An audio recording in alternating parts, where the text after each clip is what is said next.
Welcome to Outside Sales Talk, where we meet with industry experts to learn the strategies and tactics that make them successful. I'm your host, Steve Benson, and I've helped thousands of salespeople all over the world crush their quota. Today, I'll help you crush yours.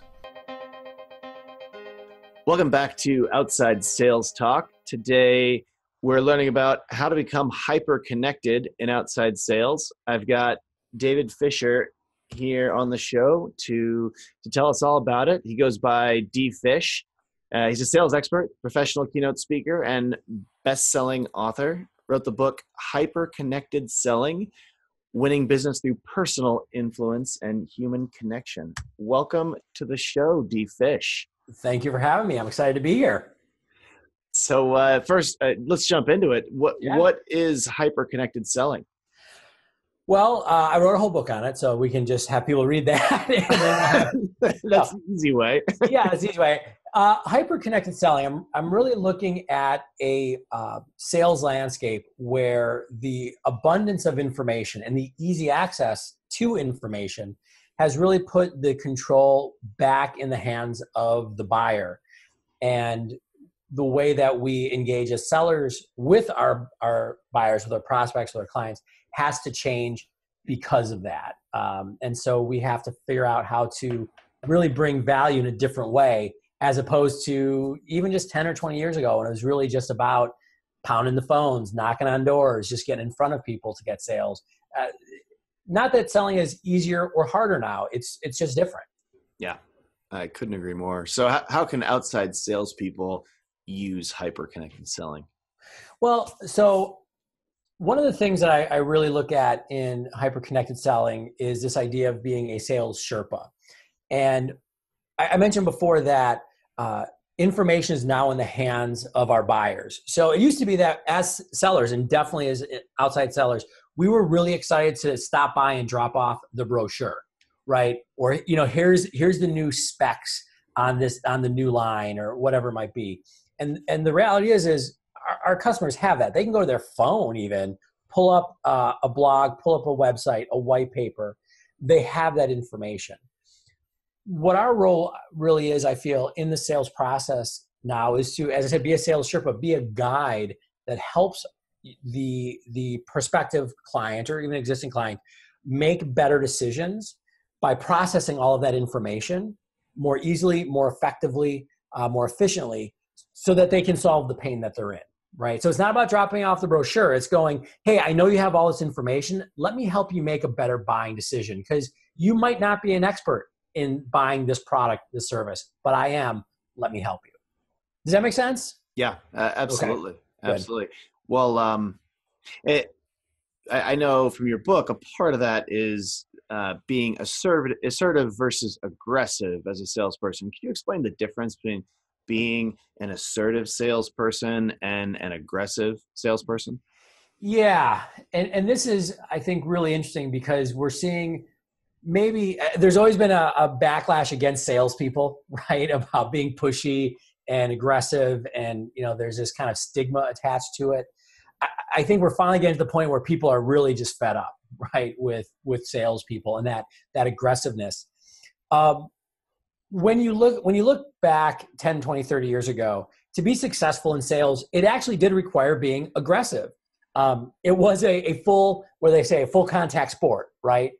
Because there was a good chance that a customer did not have the information, and the only thing between them and the buying decision was getting them that information. So, hey, if I keep calling, I use the example of the old Brian Tracy script, which I'm sure if you've been in sales long enough, you might have had the audio tapes of Brian Tracy teaching you how to sell. And there was the old sales approach. Hey, if I can show you a way to save 15% on your XYZ cost, can I have 20 minutes of your time? And that approach, when you really look at it, assumes that the person doesn't have a critical piece of information that you're going to share. Right. And so you had to be aggressive. Hustle and grind. That doesn't work anymore these days. And that doesn't mean that you can be lazy. I think you actually have to work harder. But being assertive is actually putting yourself out there, building up relationships with prospective clients, so that when they are ready to make a purchasing decision, when they are ready to move forward, you're the resource they go to. I'm sure you've seen statistics, your listeners have seen statistics about how much of the purchasing decision is made before they even engage with a salesperson, and it could be anywhere from 50 to 80%. They talk about how there's more people than ever, especially in B2B sales, involved in a buying decision. I think the average is 7 right now.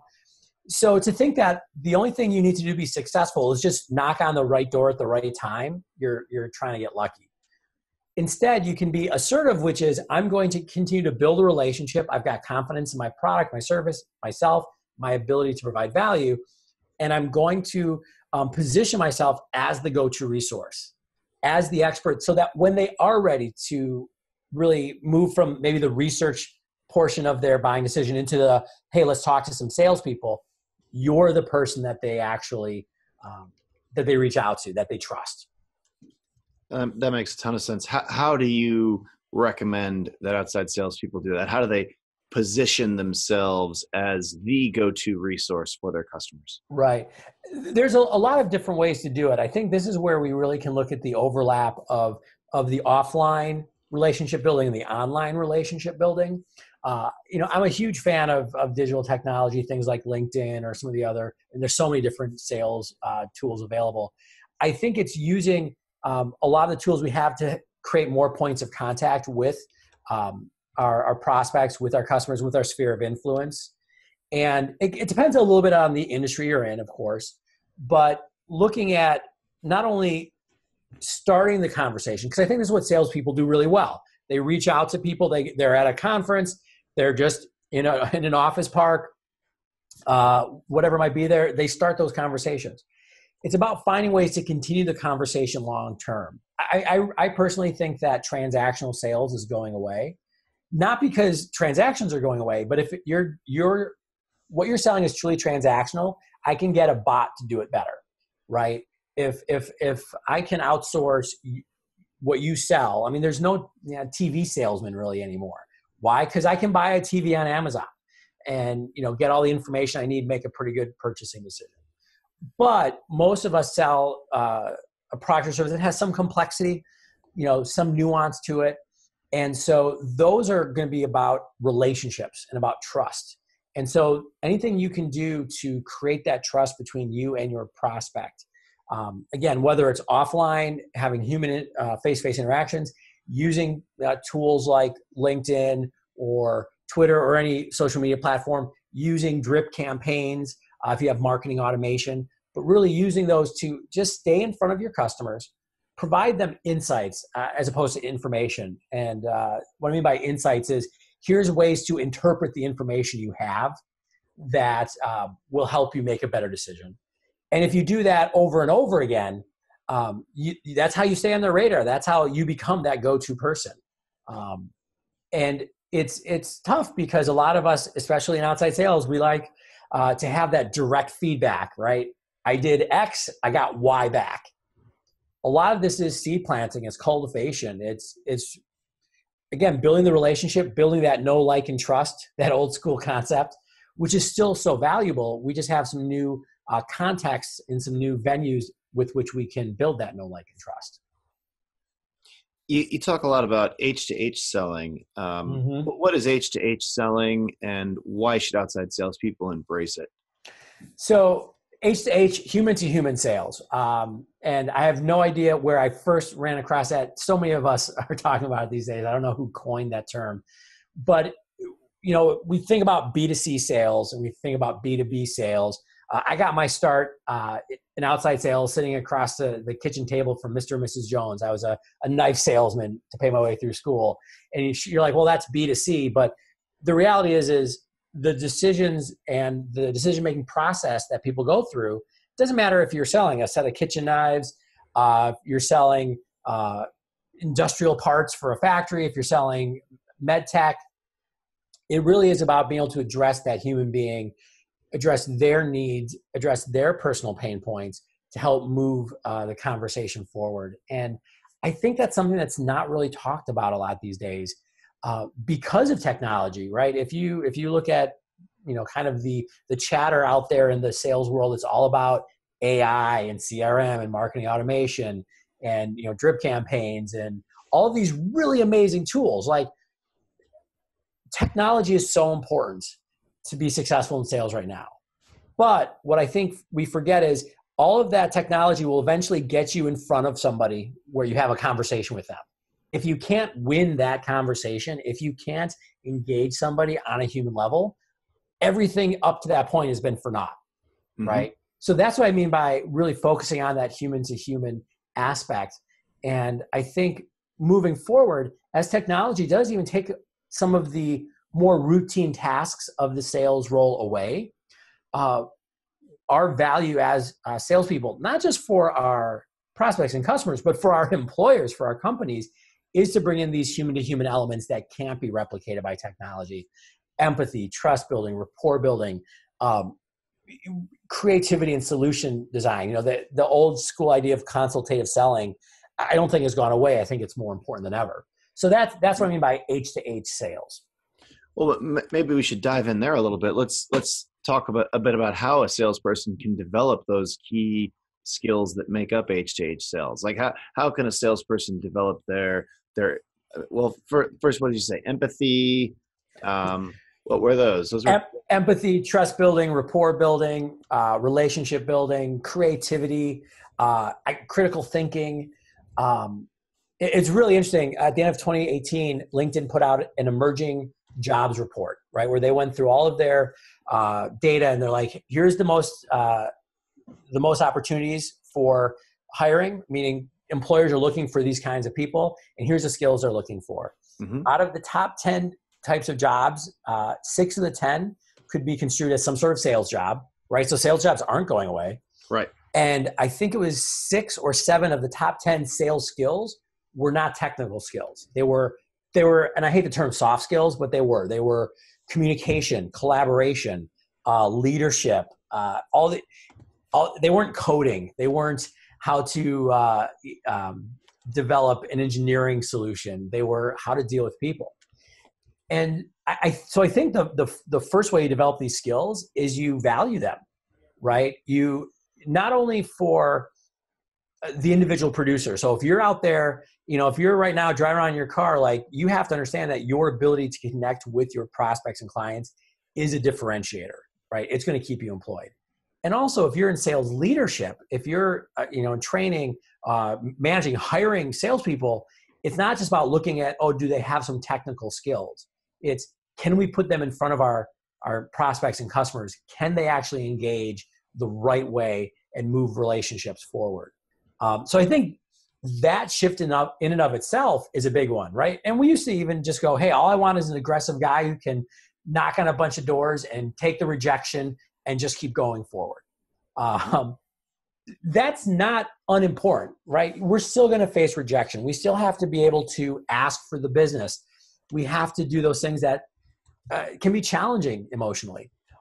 But I think that beyond that, empathy is a great place to start. Just the power of learning to listen to people. And you hear this all the time, but it's amazing that, because you hear it all the time because nobody does it, even though they know they should. Right. Absolutely.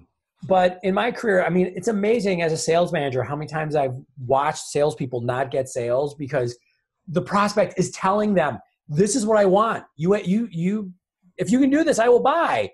But the salesperson's so busy with their deck or so busy with what they want to say. I see that all the time. If you're training a sales team, or if you were a sales leader, how would you work to build those empathy skills, that ability to see things from the customer's perspective? How do you teach the rep to listen and think about things from the customer's perspective? Are there drills? Is there a book? What do you recommend? Yeah, so a couple things. There are drills for sure.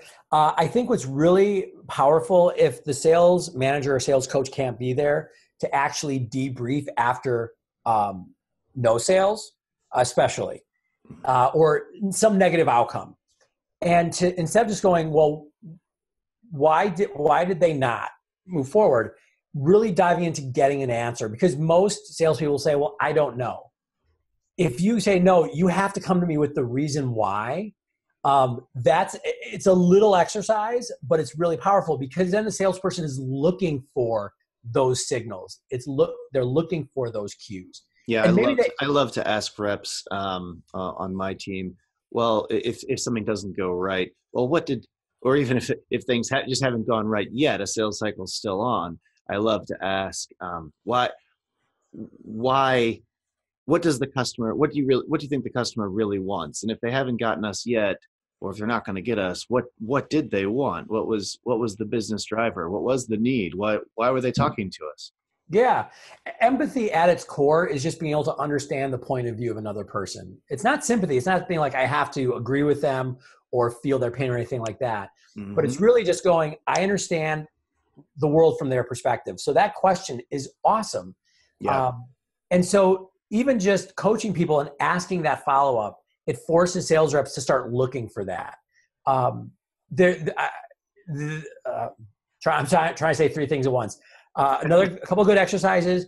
There's a lot of great mindfulness exercises that are coming out right now. And that might sound like, what does it have to do with empathy? A lot of empathy is actually about slowing down. It's about awareness of the other person and about yourself. And there's a lot of great stuff, even just like popping on Headspace or Insight Timer. These are some great meditation apps, 5 minutes in the morning. And instead of going, oh, that's kind of weird and woo-woo, it's like, no, this is a power tool. Yeah. Google, I know, had, and I forget the name of it, but they spun out like a whole institute on mindfulness. Maybe it works, right? So those are a couple of easy ways to dive into getting people to recognize what that prospect, what that customer is thinking, or even doing exercises as a group and going, let's say you're going after an account and you're doing more ABM account-based management sales. You're going, let's dive into figuring out what's the real problem of our prospects. Like, let's try to brainstorm that before we ever talk to them. And then maybe even finding out if we're right. One tool I use a lot and I teach a lot is called the next question. And it's actually a really cool party trick. It's great if you ever want to go to a place you don't know anybody and make friends. And it's a really simple cycle. You ask a question that's open-ended. Hey, where'd you go to school? And you say, we had this conversation, University of Wisconsin, Madison. Human instinct would be for me to go, oh, I go to Northwestern, right? And then we stop the conversation. There's just two statements. There's nowhere to go. Mm-hmm. If I instead pause and go, well, that's really interesting. What did you study? Or why did you go there? Or how did you like your experience? All of a sudden, you're asking me the next question. They tell you some more. You can ask another question based on that. Right. And 5 minutes later, we actually have a connection, right? It's not, oh, I asked you this question about your past because my sales manager said I have to build rapport. Mm-hmm. It's, wow, I'm actually finding out a lot about you. And I guess this is where empathy really bleeds over into trust building and rapport, right? You're trying to see the world from their perspective to have empathy with them and understand what's driving them. But then in the process of that, from going deeper and deeper, now you've had a conversation, now you've built trust, rapport, relationship building. These things definitely spill over onto one another. 100%. I think that's actually one of the challenges that we have, especially when we look at organizationally training on these skills, because it's hard to just check the box, right? Oh, I did the empathy training, I did the rapport building training, everybody's great. But they absolutely bleed over and integrate with each other. But what's really interesting is if you look at any top sales performer in any type of organization, they have these skills in spades, right? We often don't talk about it because it is kind of sometimes a little, not harder to train, but it's harder to quantify. Mm-hmm. Well, that's exactly it. It's hard to measure. And so it's modern management loves things that you can measure. Right. It's like, this guy's sales calls take a long time. Is he or she, are they wasting time on the phone? Maybe, or maybe they're building empathy or developing, building rapport, building trust, building out that relationship, being empathetic to the customer situation. And you can kind of tell when you ask a rep, your best reps, if you're like, hey, what's important to this customer? What's their business? What are their business problems? When you're talking to a rep about a sales situation, the best reps are like, oh, this is their problem. This is the key metric they're trying to improve upon, or this is the challenge their business is facing, and Mm-hmm. this is what their business is, and this is what they care about.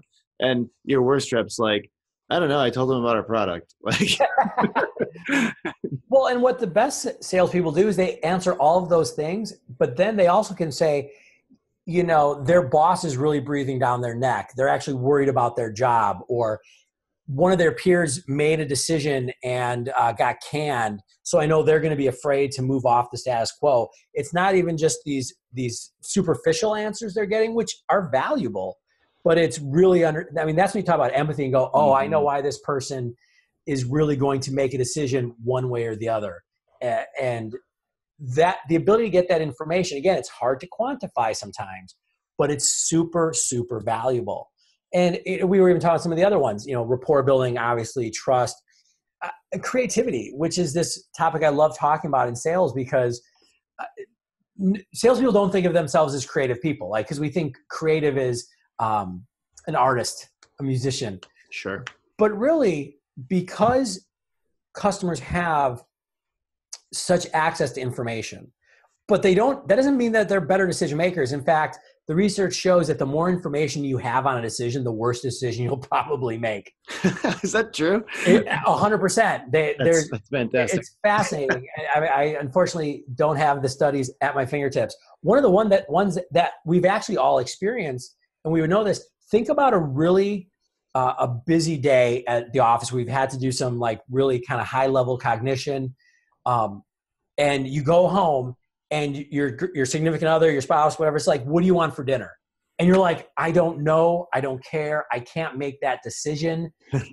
Because you actually run out of glucose. Your brain, the parts of your brain for higher decision-making shut down, and you just start thinking from your reptilian brain because you're exhausted. That's why the answer is always a burrito.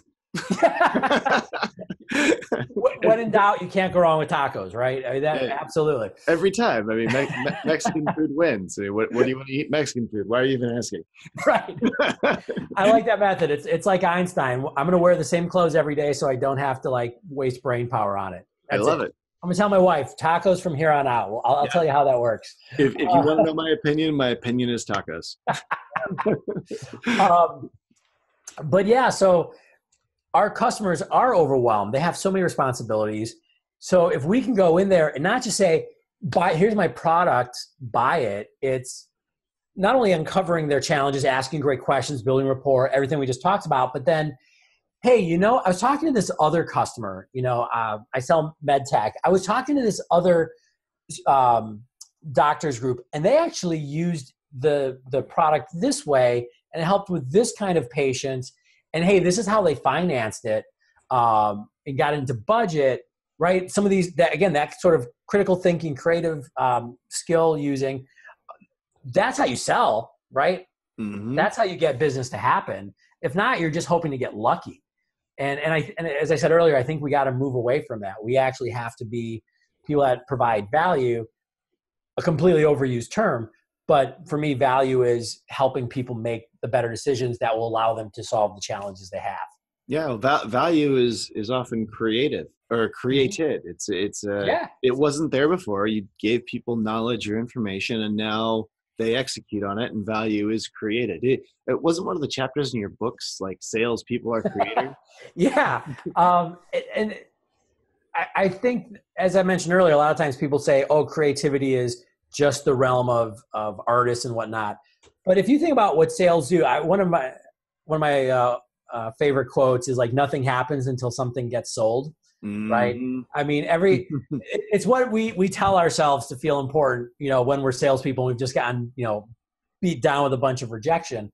But in some ways it's true. Everybody at your organization doesn't have a job. They don't get a paycheck unless you bring in revenue to cover that paycheck for everybody. Mm-hmm. So if you think of yourself almost like an entrepreneur, right? You're making something that wasn't there before. Every deal you make, there's nothing, and then you make a deal with somebody, and all of a sudden something happens. Your products, your service gets sold. That customer can do things. I mean, that's cool. I mean, that's a really powerful thing. It's what I've always loved about sales. I mean, people wouldn't buy something from you unless the thing created more value to them than they paid you money. And therefore, as a salesperson, you're literally creating value you're creating something from where there was nothing, right? Yeah. Like, and I always say, like, with software, and I'm not sure if this is true or not, but I always say that when you're selling software, for example, the value that you create tends to be around 10x what someone will pay for your software.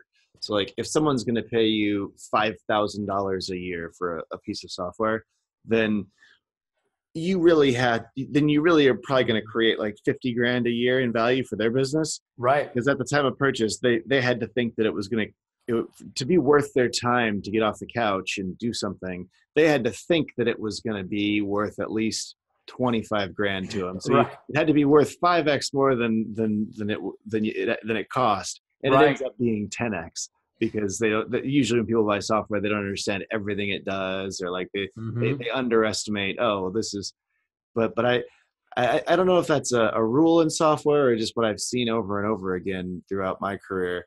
That's what most rules are, right? Just anecdotes that get codified into a rule. Yeah, but I love that part about sales is you're literally like going around being a consultant that's a free consultant, and then they pay you, but they end up with way more value. People should love salespeople. You know what? What's interesting is I think the ones that do it right are loved, right? And it's the ones that do just go and harass and just throw a deck at somebody. Nobody likes those. But the ones who are consultative, and don't get me wrong, I know this sounds like, again, sometimes people are like, oh, it's very woo-woo and like all nice and, tree hugger, and you're just going to build rapport and stuff. In the end, we're still trying to create stuff, right? It takes more effort, I think, to sell this way, to build value, to really get to know what's going on with your prospects, to be creative, to find solutions. In the end, you still have to ask for the business, right? In the end, your job is to consult, so it's blindingly obvious that there's value here. And then sometimes the value you provide is getting, prospects off their keister, right? Because it is always easier to do nothing. Mm-hmm. And so that can be a value you provide as well. But and I found that a lot of times really successful salespeople are loved by the people that they sell to because they do 5x, 10x, sometimes a lot more than that. They bring that value. Yeah. And I always look at it through the lens of, it's often obvious to someone that your product or service creates value. But they have limited time, limited resources. Mm-hmm. There's 50 things on their to-do list, and they would have already done it before they're even talking to you. They would have already done it if they thought this is like the number one thing they should do. Right. So as a salesperson, it's your job to like my sales team, right? Like like everyone they talk to ever knows that their salespeople would be better with like a map of their territory and the ability to make a route. Right? Like everyone, it's obvious, but it's like, but that's not the most important thing to them, or they already would have done it. It's like number 20 on their list. So like, yeah, I'm going to do that right after I rework the sales plan and relaunch the CRM's new version and change this process and do a training on this. Those are the top 5 things I'm doing right now. And this is like something I should do after I'm done with that. And as a salesperson, your job is to show them, hey, if you do this now, it's gonna be paying itself back in spades in 3 months. Let me show you why. And here's why you should do this before those other things. Because it's not even that hard, just like, I'll set you up like this. You don't have to do anything. Right? So exactly. That's the salesperson's job. And then you unlock all this value for the customer, and you've created, in your language, you've created value. Right. And I think that's where that assertiveness does come in, right? You sometimes need to push a little bit. But I'll go back even to that idea I shared about the sales Sherpa and really kind of becoming known in your circle, becoming the go-to resource. Because maybe it is number 20 on their list, and no matter what you say, they're not going to move it off of number 20 right now. But next quarter, that might jump up, Mm-hmm. right? Or all of a sudden that becomes the main thrust, the main initiative of 2020. And so all of a sudden they're in a conference room going, we need a mapping software. Oh, hey, let's call Badger. I know my guy over there keeps saying it's great. Yeah. Right. And that's, so you want to be assertive and persistent now, but again, just get in front of people and stay on their radar, continuing to share why, hey, maybe now it is time to move forward. Eventually they'll listen. And I try, and here's a tip that's worked really well for our organization is to take work off the salesperson's plate. I'll try to move those deals back to marketing. So I like to have a lead passing system, not just from marketing to sales, but when sales says, I talked to this guy, we're a great fit. I think they'll buy it eventually, but they're not going to look at this for 6 months or a year or whatever it is, or till 2020. I like to have that passed back to marketing to put and to have kind of like an activated drip campaign, sending them useful things, just being on their radar. And then when they kind of pop back up on the radar, have marketing repass the lead to sales. Yep. I don't like 100%. I don't like to put that responsibility on the sales team, because the marketing team can do it at scale. The marketing team has the capability of being like, oh, okay, you labeled this as someone to drip value to. Great. We got that. That's what we do. Here's my wrinkle. I think it has to be both. And I think, heck, we could spend another couple hours talking about sales and marketing alignment and why it is so necessary. I love the idea of you actually getting marketing involved again, right? Because a lot of organizations, the salesperson will go, oh, they're not ready for 6 months or a year, and then it just gets ignored. So the idea of passing it back so that you do have the drip campaigns, you're still staying in front of people, I think that's critical. But I don't know if I'd absolve a salesperson of all responsibility. Yeah, I agree. I wasn't saying that. Yeah. They should keep whatever cycles they feel is appropriate. It's still their deal when the person's ready. It's still their deal, and it's their relationship, right? And something I think that salespeople forget is building a relationship takes time and shared bandwidth. So even if that salesperson goes, hey, every 2 months, every 3 months, I'm going to reach out and give a quick hello. That's where I think a tool like LinkedIn, let's say, social media, having great content come from a marketing team, but then having the salesperson be able to come in and pretty regularly either share internal content or even just other stuff in the space. Like, hey, here's a great podcast I was listening to in my industry or whatever. That's, again, where you up your credibility so that when the prospect is ready, they've been getting the content from marketing. They've still seen the salesperson. They've had some touch points. It's not almost like a cold-ish phone call again. It's, hey, what's up? Oh, Bill, I've been seeing all your stuff, on social. I get stuff from Badger. Hey, 7 months ago or, last quarter, you're like, it's not right at the right time. I think this is, can we have a conversation? And you're starting from a much higher point. I love what you're saying right now. And I know that you talk a ton about sales networks and the importance of it and how to manage it. I've read you use the word supercharge. What tips do you have for outside salespeople to supercharge their sales network and do what you're saying? Yeah. So a couple really easy things you can do. One is actually look at using some tools like LinkedIn, some of the one-to-many communication avenues. I love LinkedIn for B2B salespeople especially, and this is somewhat industry dependent, but the ability to connect with people. And the biggest thing I tell people as far as networking is concerned, so social media is a great example of this. Connect with people, but don't try to sell them right away. This is what we see all the time. Oh, you accepted my LinkedIn connection request. Let me pitch you. You wouldn't do it in real life. Don't do it on social. So true. What I really suggest is you want to have a sphere of influence, right? And I call it networking karma. The more you put into it, the more is going to come out. Maybe not from a direct activity that you've done, but from somewhere else.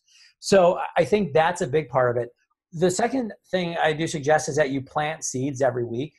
One of the things that's been really powerful for my sales career is I, at least once a week, have a cup of coffee or a lunch with somebody either new to my network, or there's people like that I'll meet with every 3 to 6 months. and just kind of chat, catch up. And there's rarely a direct business reason why. But I mean, I've been doing this for a long time, and it's amazing to me how much business now comes my way. Not only directly from those conversations, but because I've kept that relationship going. When I find a piece of business that might be great, I can just pick up the phone and be like, hey, can you introduce me to so-and-so? And they're like, yeah, sure, no problem, done. But you've got to expect that you're not going to get something directly back right away. So just having some of those seed planting activities, again, on social, reaching out, going to conferences, going to professional meetings. And this sounds super cheesy, but it works. Looking, how do I give back to the people I'm meeting first? How do we've used the word value a lot today, but how do I help them? Are there introductions they're looking for?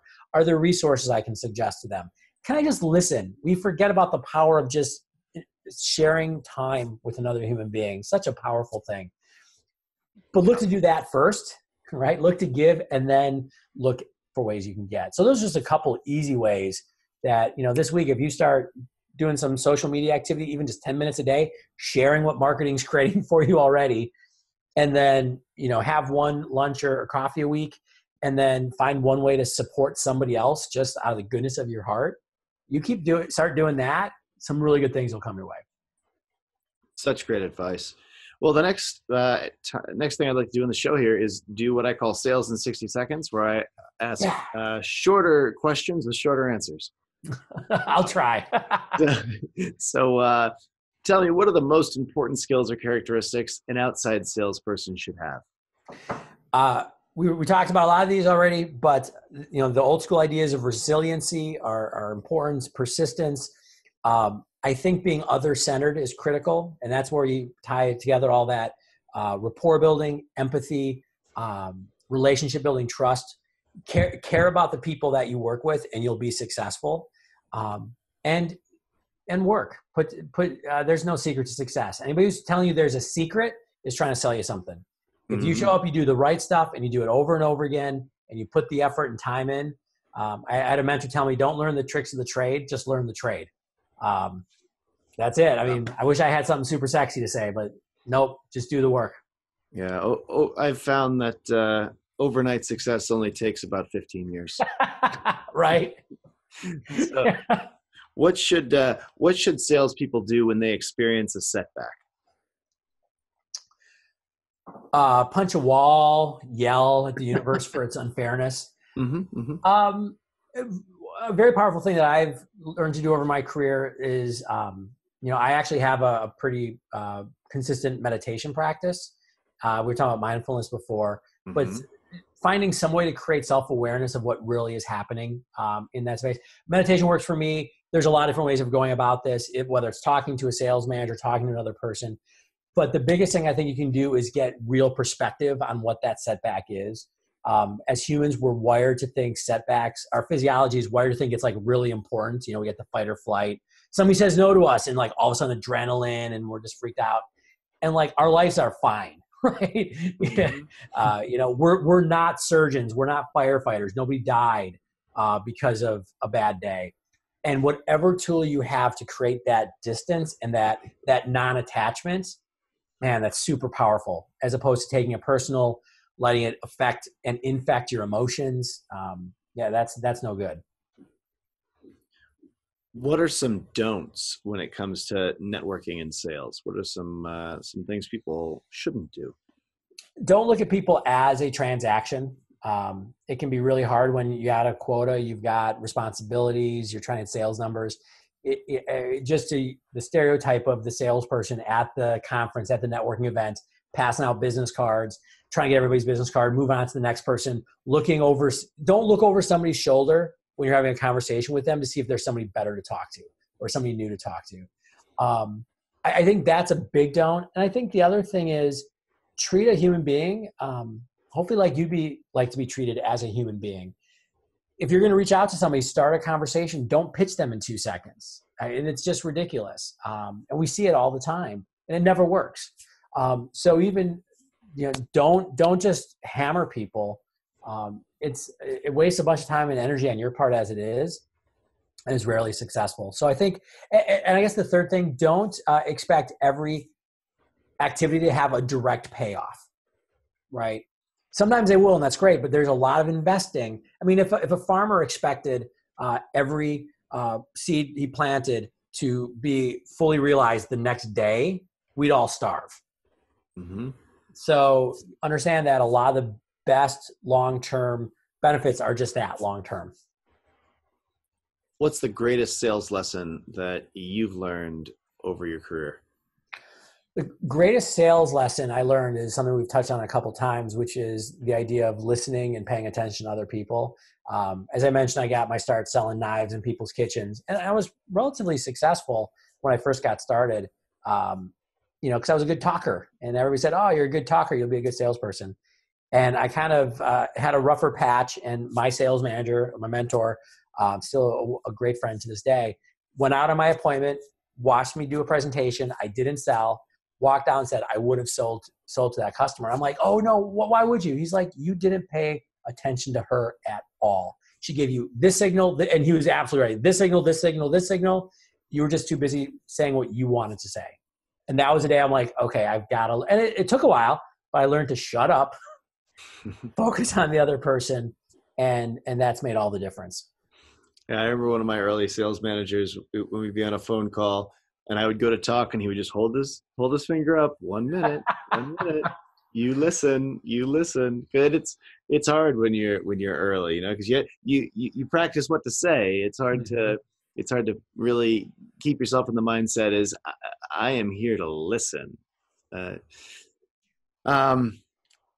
What are some things that you think all salespeople should do daily to become more successful? Wow.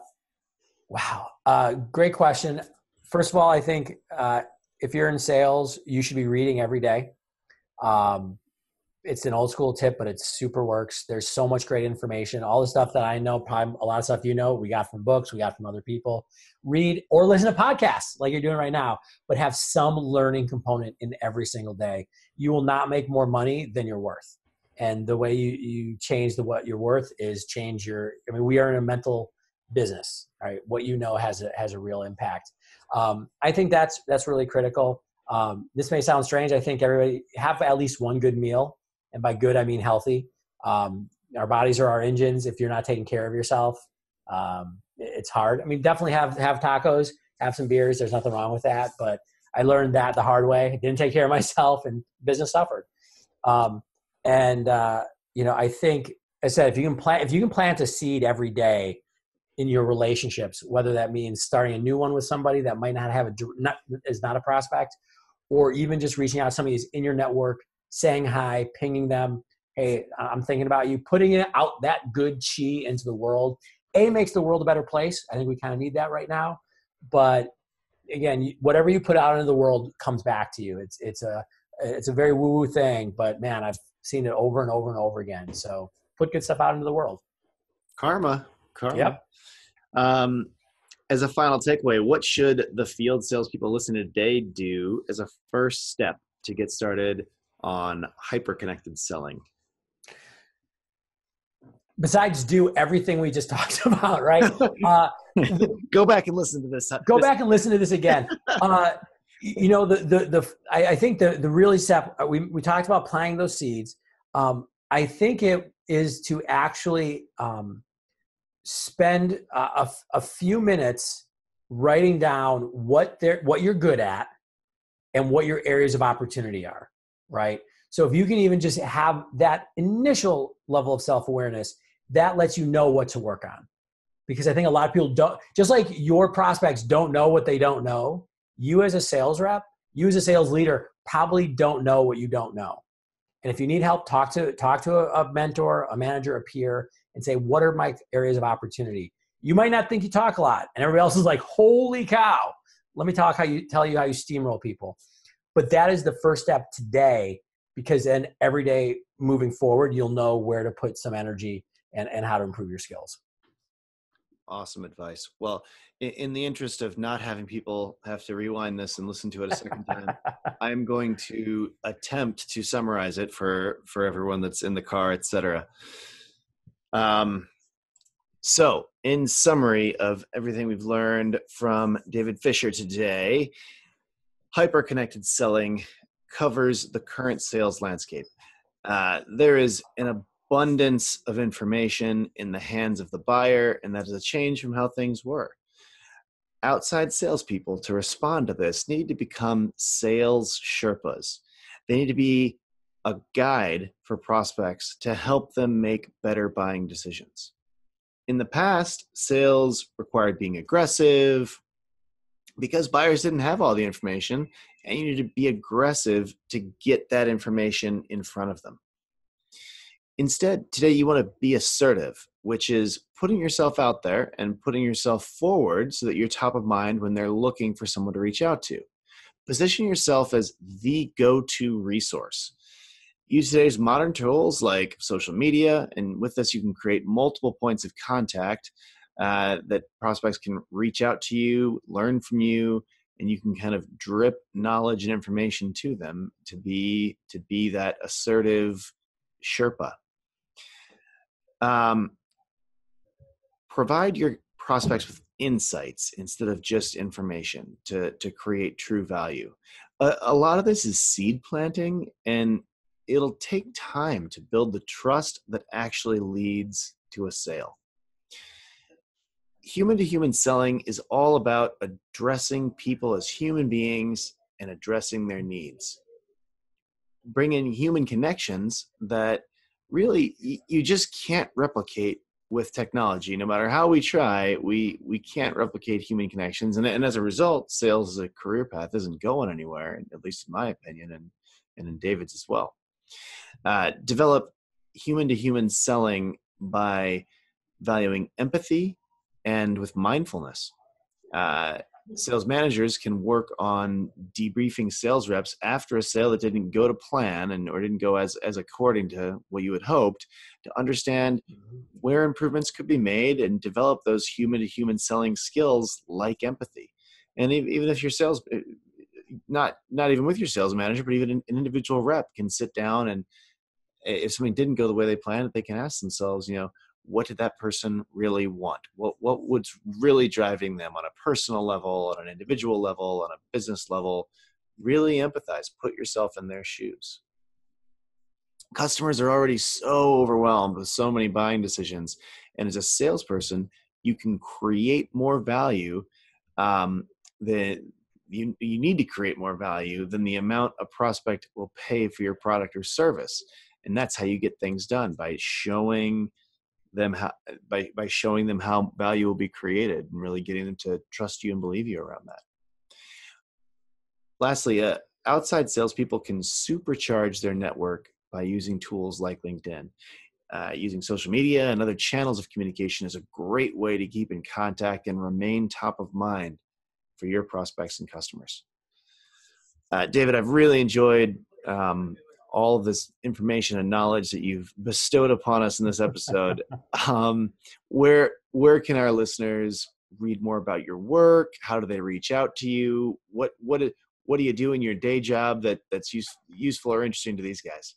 Sure. A great place to start is on my website, davidjppfisher.com/podcast/outside sales talk. So that's a landing page just for all of you. I've got some resources you can download about how to start supercharging your network, seed planting, all of that great stuff. You can also find me online. LinkedIn, I mentioned a couple times. I'm at linkedin.com/in/imdfish. And also on Twitter at dfishrockstar. All of my books are available on Amazon. And hey, if you'd like to have me come out, work directly with your team, with your sales reps, I am a speaker, do a lot of sales kickoffs, internal trainings, and sales coachings for teams and individuals. Well, that sounds great. I really appreciate that, David. This has been a fantastic episode of the Outside Sales Talk. If anyone out there can think of any other sales reps that would benefit from learning about the stuff that David shared with us today, feel free to share the love and forward this episode on to them. Take care until next time.